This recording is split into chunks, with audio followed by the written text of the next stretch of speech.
La perspective de distribution d'argent par des commerçants a attiré plusieurs centaines de personnes à Sanaa. La pratique n'est pas exceptionnelle à quelques jours de la fin du Ramadan, l'Aïd el-Fitr. Il est question de 5000 riyals, environ 9 $, 8 €. Beaucoup d'argent après 8 ans de guerre qui ont plongé la population dans la misère.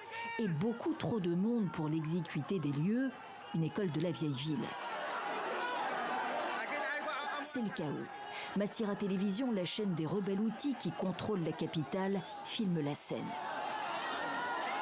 Une foule compacte, des personnes étouffées sous le poids de leurs voisins, d'autres qui tentent de s'extraire et qui piétinent les plus faibles, des hommes armés en tenue militaire les poussent dans la direction opposée.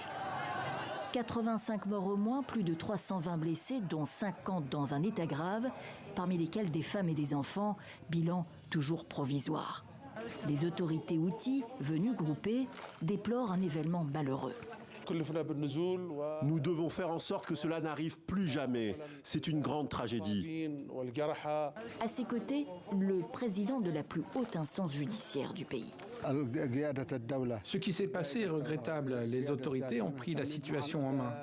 L'autorité judiciaire a déployé un grand nombre d'enquêteurs et de forces de sécurité et les mesures juridiques nécessaires vont être prises. Le ministre de l'Intérieur ajoute avoir pris plusieurs mesures. J'espère que nous obtiendrons des résultats positifs. Les autorités annoncent notamment une commission d'enquête. Les organisateurs de l'événement caritatif ont été arrêtés selon le ministère de l'Intérieur. 3 commerçants ont été interpellés. Reste à savoir si toutes les responsabilités seront établies pour expliquer le mouvement de foule meurtrier. Un haut responsable houthi l'impute à l'excès de monde dans la rue étroite menant à l'école. Mais des témoins évoquent des coups de feu. Les blessés n'ont pas encore parlé aux médias. Les familles n'ont pas été autorisées à leur rendre visite à l'hôpital Al-Thawra.